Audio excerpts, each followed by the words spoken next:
అక్షయ తృతీయ అనగానే మనకు గుర్తుకొచ్చేది బంగారం.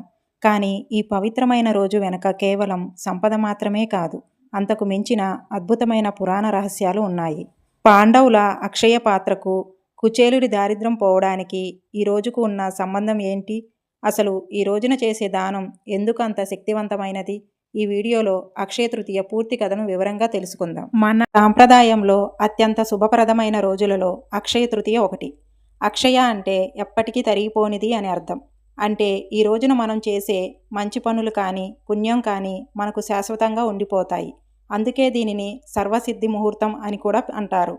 మహాభారత కాలంలో పాండవులు వనవాసంలో ఉన్నప్పుడు వారికి అతిథులను సత్కరించడం కష్టమైంది. అప్పుడు సూర్యభగవానుడు ద్రౌపదికి అక్షయ పాత్రను ప్రసాదించిన రోజు ఇదే. ఈ పాత్ర ద్వారా ఎన్ని వేల మందికైనా అన్నదానం చేసే శక్తి వారికి లభించింది. అలాగే తన బాల్య స్నేహితుడైన శ్రీకృష్ణుడిని కలవడానికి కుచేలుడు వెళ్ళినప్పుడు కృష్ణుడు అతని భక్తికి మెచ్చి కుచేలుడి కటిక దారిద్ర్యాన్ని తొలగించి ఐశ్వర్యాన్ని ప్రసాదించిన అద్భుత ఘట్టం కూడా ఈరోజే జరిగింది.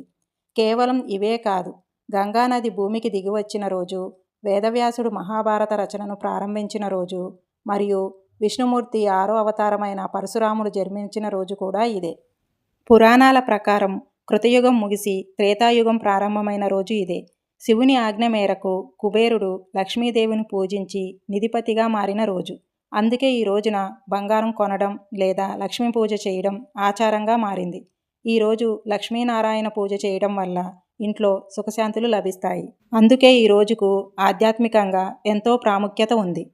చాలామంది అక్షయ తృతీయ రోజున బంగారం కొనాలని అనుకుంటారు. సంపద వృద్ధి చెందాలని కోరుకోవడం తప్పు కాదు. కానీ పురాణాల ప్రకారం ఈ రోజున పేదలకు చేసే దానం వల్ల కలిగే పుణ్యం అక్షయంగా ఉంటుంది. ముఖ్యంగా నీరు, అన్నం లేదా వస్త్రదానం చేయడం వల్ల విశేష ఫలితాలు లభిస్తాయి. మరిన్ని ఆసక్తికరమైన విషయాల కోసం మన ఛానల్ని సబ్స్క్రైబ్ చేసుకోండి.